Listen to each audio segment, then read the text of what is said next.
Hey everybody, what is going on? Hexlex here. Got another Yu-Gi-Oh video for you. Not necessarily specific to Master Duel. This is a kind of video that I don't usually do too often. Talking about something related to Yu-Gi-Oh, but like outside of actual gameplay or deck building or like directly related to the game. And that is of course like the culture and the player base, surrounding the game. But this is something that I do feel is important, so I do want to make sure to talk about it today. A couple of days ago, Paul from Team APS posted this Twitter thread. What are some uncomfortable Yu-Gi-Oh topics and conversations that you feel aren't being talked about right now, and why not? I really like seeing, this kind of a, question floated out there, because I think it is really important to talk about a lot of the issues that we do have within the Yu-Gi-Oh community. And again, not necessarily related directly to the card game, but to the sort of culture surrounding it. But before we get too much into this video, I want to give a huge thanks up front at the top of the video to all of the Patreon and YouTube members. We do, of course, thank you in the credits at the end of each and every video as well, but I like to give you all some recognition up top as well, because it is you all who are, able to, through your subscriptions, allow me to dedicate as much time as I do to posting daily content, not only here on the YouTube channel, but also over on the Patreon. So if you're interested in seeing even more daily content, it's all exclusive too. It's not any previews, not any re-uploads or anything like that. We do a lot of looking at OCG cards as those are revealed, dual lives, as well as games that didn't quite make the cut over on Patreon.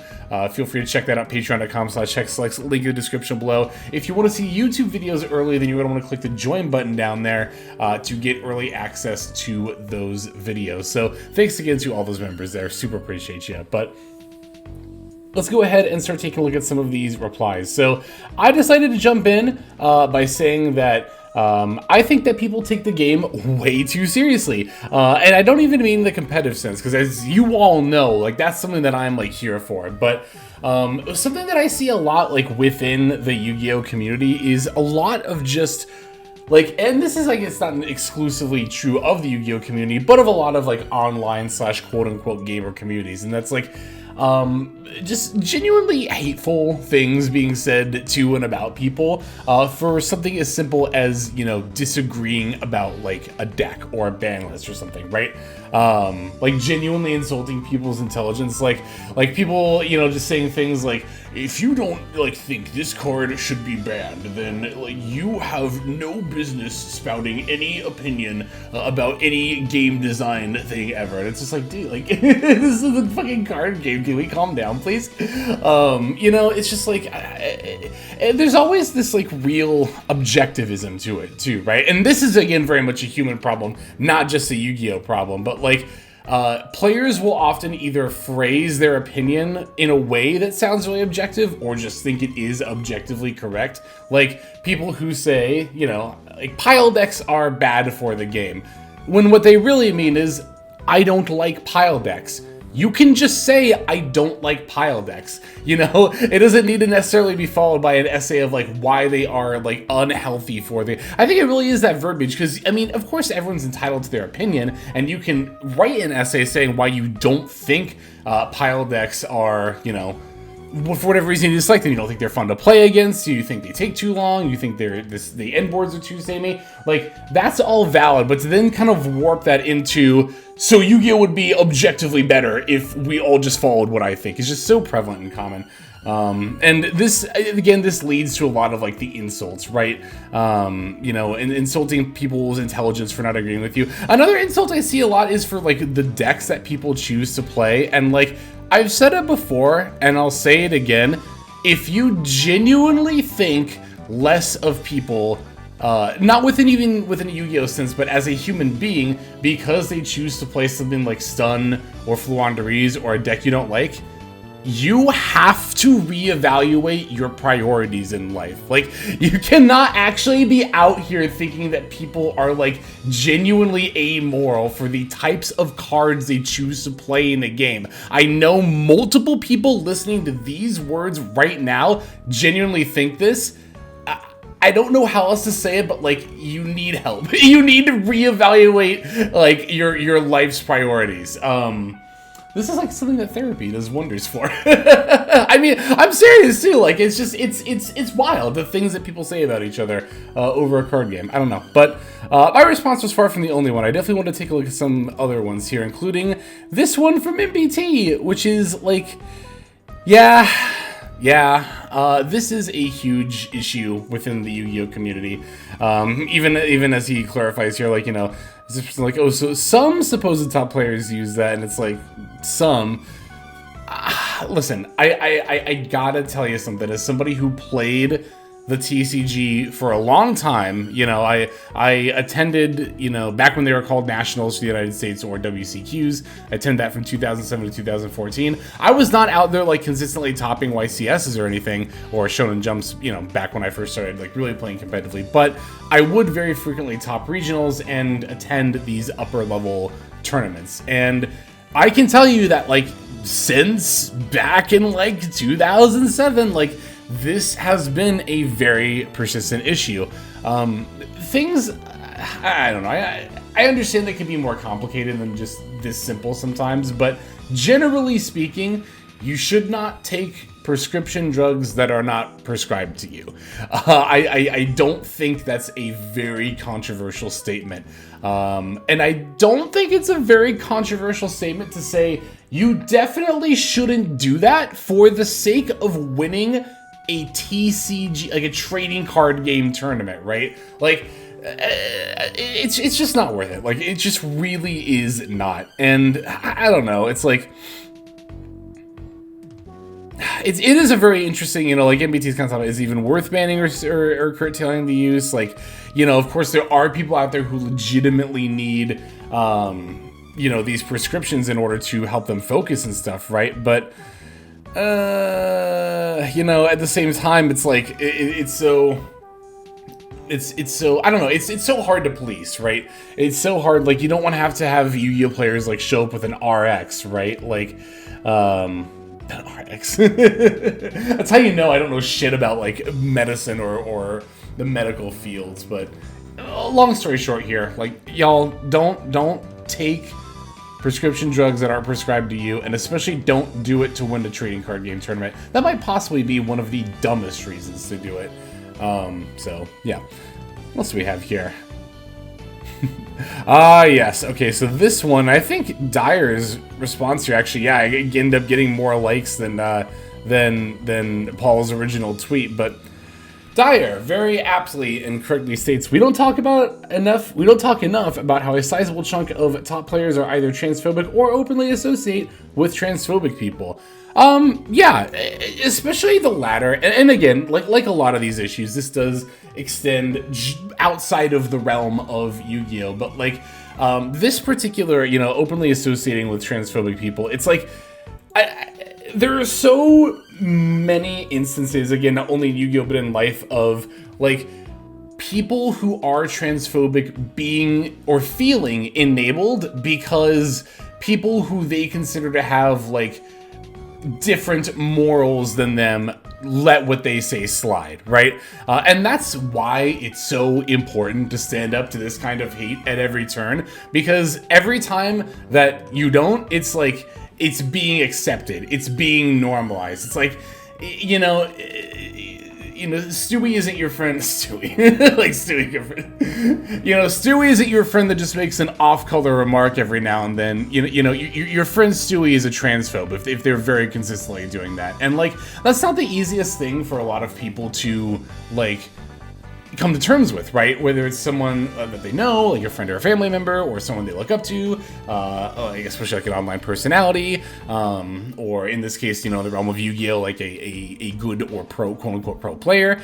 It's so easy to like see those messages and just kind of excuse them, being like, oh, haha, that's just how they are. But it's really not acceptable. It's also really disheartening to see like fellow trans people kind of do this sometimes. Like I see like you know, fellow trans people openly associating with transphobic people, and it's like, I don't know, it's very damaging. It feels very damaging to me, just because, like, you know, that's like a 5 times multiplier on the factor I said earlier of like, you know, this person's gonna keep being transphobic because they think, oh, well, this trans person is still willing to talk to me, so I'm not that bad. So, yeah, I mean, obviously, I feel like this should be obvious, but it's a lot more nuanced sometimes, you know. But like, I don't know. As far as with me, it's like, you know, if I see people saying something like, "Hey, that I'm really not cool with," I'm usually gonna say something to them in private, and then if they are just like not backing down, or if they're like, you know, doubling down on the statement, then I'm just like, all right, I'm just kind of done with you, like as a friend or person or an associate or whatever. So I don't know. The other thing too about like normalizing or like openly associating / not calling out these people when they're saying hateful, and it doesn't even always have to be transphobia, right? It could be any kind of hate. It could be homophobia. It doesn't even have to be like, it could be racism, of course. It could be like, you know, making fun of someone's culture or something. But even beyond that, just like being really, really rude and unpleasant, just like, you know, like making fun of somebody's appearance, or you know, making fun of somebody for just like any, you know, reason, and like really, really, you know, meaning it is just like, why? And a lot of people, again, well, I think with a lot of this, I'm definitely foreseeing a lot of comments that are like, well, this is just how gamer culture is, and it's been like this forever, and if you can't handle it, well, you better buckle up, because it's always gonna be this way. Yeah, that kind of comment always comes up in this kind of conversation, and it's like, the only reason you would have to take that stance is that you participate and enjoy in it, right? There's no other reason for it, because like, even if it always has been the way, like, God forbid we, I don't know, want things to get a little bit better. So like, whenever people bring that stance, I'm like, okay, so you're one of these people, got it. So you're one of these people who likes to insult others, who takes joy in, you know, knowing that your words can inflict psychic damage onto other people. It's just like, anyway. Yeah, do love that a lot of major content creators are out here supporting, you know, the trans and other communities. Like this, like you know, this person here says, like, I can't even imagine what it would be like if we didn't have people like MBT out there. You know, it's not that like MBT has like saved the Yu-Gi-Oh community for trans people, but again, like, you know, these players in prominent positions, like, continuously espouting messages of support goes a long way. We see it in the community, and that's again why it's not just about being transphobic. And a lot of people, like, for a lot of people, transphobia to them is like, oh, well, they openly assaulted someone who's trans, and like, that's what transphobia is to people. But there's a lot more insidious forms of it. The thing is, it's not even hard to spot a lot of the time. It's just really easy to ignore, is what the thing is, right? So, but yeah, definitely agree. House of Champs, I thought, brought up a pretty good point here.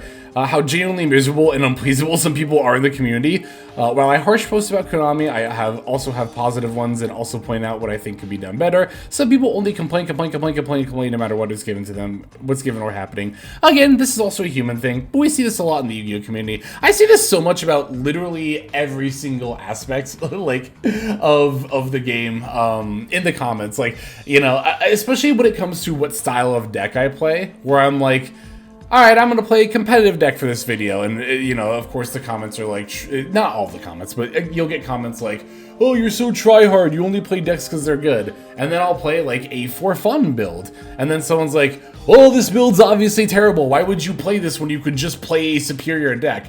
I'll post a deck where I'm like, I'm playing this deck pure without any supporting archetypes, and then of course naturally you get the people of like, well, only 1/4 of the deck is the archetype, so could this even be considered pure?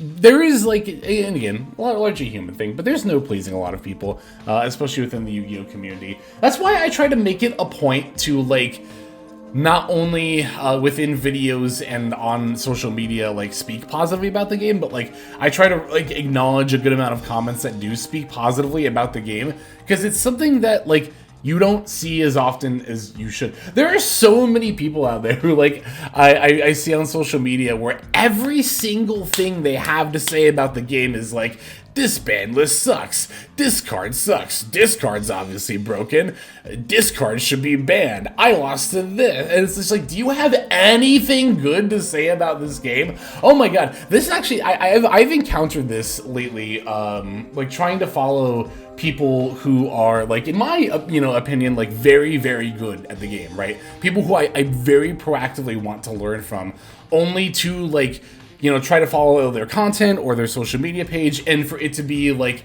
endless complaining and nothing else. Like somebody, getting within like the top 100 of a Duelist Cup, and then all they have to say about it is like, I played against this deck a lot, and it was kind of bullshit. I think the deck should get banned. They really need to ban this. It was really frustrating to lose this card, which I also think should be banned.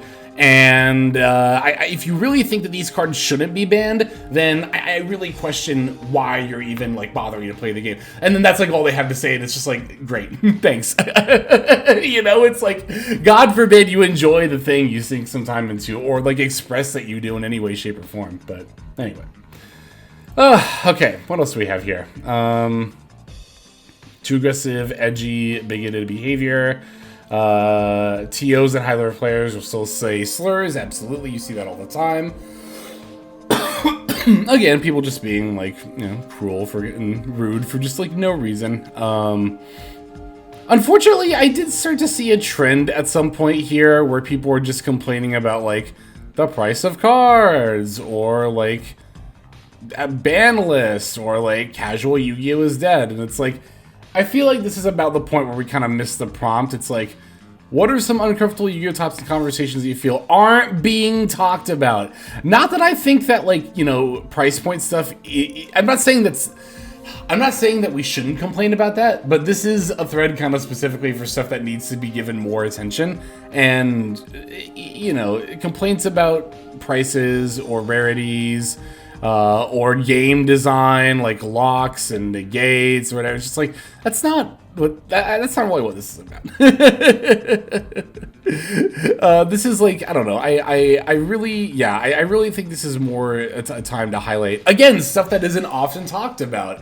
I don't know. I don't really know how else to say it, but yeah, it's I mean, the rest of this, yep, too expensive. This person, I think, actually makes a good point. There's a little diversity rep in card art. I actually definitely 100% agree with that. I would definitely agree. But yeah, expensive. It's just like, again, I think a lot of people kind of lose the plot at some point. But yeah, I don't know. I think that's pretty much all I have to say at this point. I'm sure there's every now and then I post a video like this, and whatever I do, it ends up being a good way of weeding out people who are not only disinterested in topics like this, but like, you know what I mean, or just kind of shitty about it. So like, if you're not super into this kind of video, well, I guess I probably shouldn't be saying this at the end, but the gameplay videos will not, go anywhere. This is not going to be something that replaces them. In fact, they will be back tomorrow. So anyway, yeah, thanks to everyone who watched this one. I don't usually do videos like this, but I really thought this was a good thread. I really thought this was worth talking about. And yeah, I just hope you enjoyed me talking about it. But that'll do it for this one. Let's just go ahead and move on now to our outro. Hey everybody, Hexlex here. Just want to give you a huge thanks for watching all the way to the very end of the video. Believe it or not, that is actually one of the best ways that you can support the channel, is by watching the videos in their entirety. But there are many ways in which you can support the channel if you are so interested. The names that you're seeing on screen here, I gotta give an extra special thanks to, because these are people who have chosen to either become a member on YouTube, which if you're interested in, you can do as well via the join button next to the subscribe button down there, or have signed up over on Patreon and become members there. Link to that is going to be in the description below. Without the support that is being offered by, again, all the people that you're seeing on screen right here, I would not be able to take the time to dedicate to uploading daily YouTube videos. So thank you so very much. But there are also other ways you can support as well. Again, link to the description below. If you like my deck tracker that you'll see in a lot of my videos, the Untapped Companion, you can download that for free, and if you use my affiliate link down there, then that also goes a long way towards supporting the channel. That's, again, free. So is subscribing here on YouTube. That's also free and a huge way to support. You can also check out Twitch, once again linked in the description below. Following and subscribing over there will not only support as well, but also give you notifications of when I go live if you want to catch some of the live streams. But really, no matter how you choose to support, it all adds up and it all definitely means the world. So thank you, each and every one of you. For now, this is Hexlex. I'm going to be signing out, but more than that, I'm hoping that you have a fantastic day.